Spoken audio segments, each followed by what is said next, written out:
झारखंड एक गरीब राज्य है और सरकार को प्रभावशाली आईएएस अधिकारी कैसे लूटते हैं, उनकी कहानी हर दिन आपको सुनने को मिल रही है।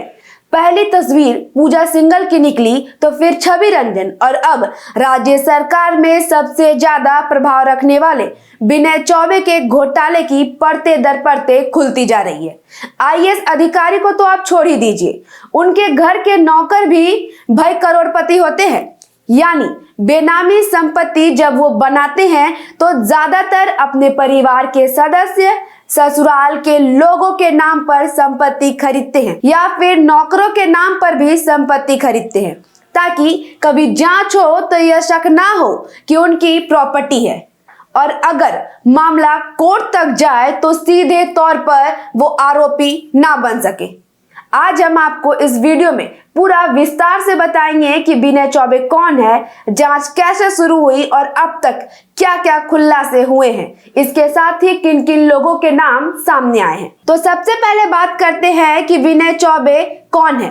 तो बता दें कि विनय चौबे 1999 बैच के आईएएस अधिकारी है। झारखंड में उत्पाद सचिव समेत कई अहम पदों पर रह चुके हैं, लेकिन इन्हीं पदों पर रहते हुए उन पर आरोप लगे कि उन्होंने अपने पद का दुरुपयोग किया है। वहीं अगर हम आपको बताएं तो दूसरे नंबर पर कि शराब घोटाले की जांच की शुरुआत कैसे हुई, तो विनय चौबे के खिलाफ जांच की शुरुआत झारखंड के बहुचर्चित शराब घोटाले से शुरू हुई।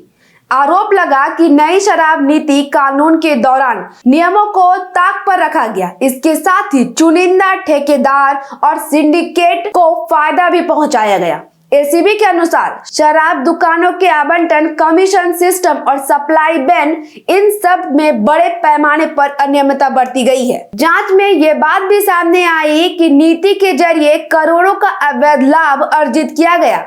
वहीं तीसरे नंबर पर बताएं तो आपको कि गिरफ्तारी और जेल कैसे हुई। जैसे जैसे जांच आगे बढ़ी, एसीबी को ठोस सबूत मिलते चले गए, जिसके बाद विनय चौबे को गिरफ्तार कर लिया गया।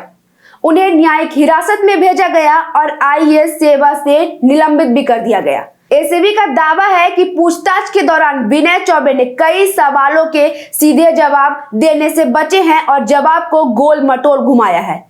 इसके साथ एक नया मोड़ सामने आया, आय से अधिक संपत्ति का मामला। शराब घोटाले जांच के बाद एसीबी को विनय चौबे की आर्थिक संपत्ति पर शक हुआ। प्रारंभिक जांच में सामने आया कि उनकी और उनके परिवार के बताए हुए आय उनकी संपत्ति के मुकाबले काफी कम है। उसके बाद विनय चौबे पर आय से अधिक संपत्ति का मामला अलग से दर्ज किया गया।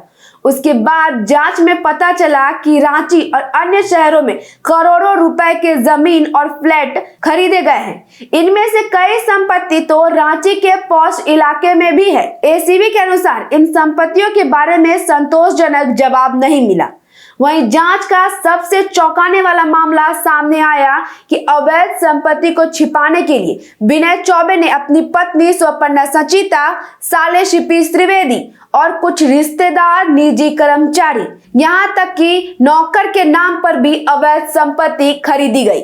अब बात कर लेते हैं मनी ट्रोल और बैंकिंग जांच की। फिलहाल एसीबी जमीन की रजिस्ट्रेशन, म्यूटेशन रिकॉर्ड, बैंक खाते, संदिग्ध ट्रांजैक्शन की जांच गहनता से कर रही है। मनी ट्रेल की शुरुआत में जो बात सामने आई कि शराब घोटाले से कमाए गए पैसे को कई खाते और लोगों के जरिए घुमाए जा रहे हैं। एसीबी को शक है कि यह मामला संगठित मनी लॉन्ड्रिंग नेटवर्क से जुड़ा हो सकता है। तो आईएएस विनय चौबे का मामला झारखंड में भ्रष्टाचार के खिलाफ सबसे बड़ा जांच बन चुका है। शराब घोटाले से शुरू होकर बेनामी संपत्ति तक पहुंच गया है ये जांच।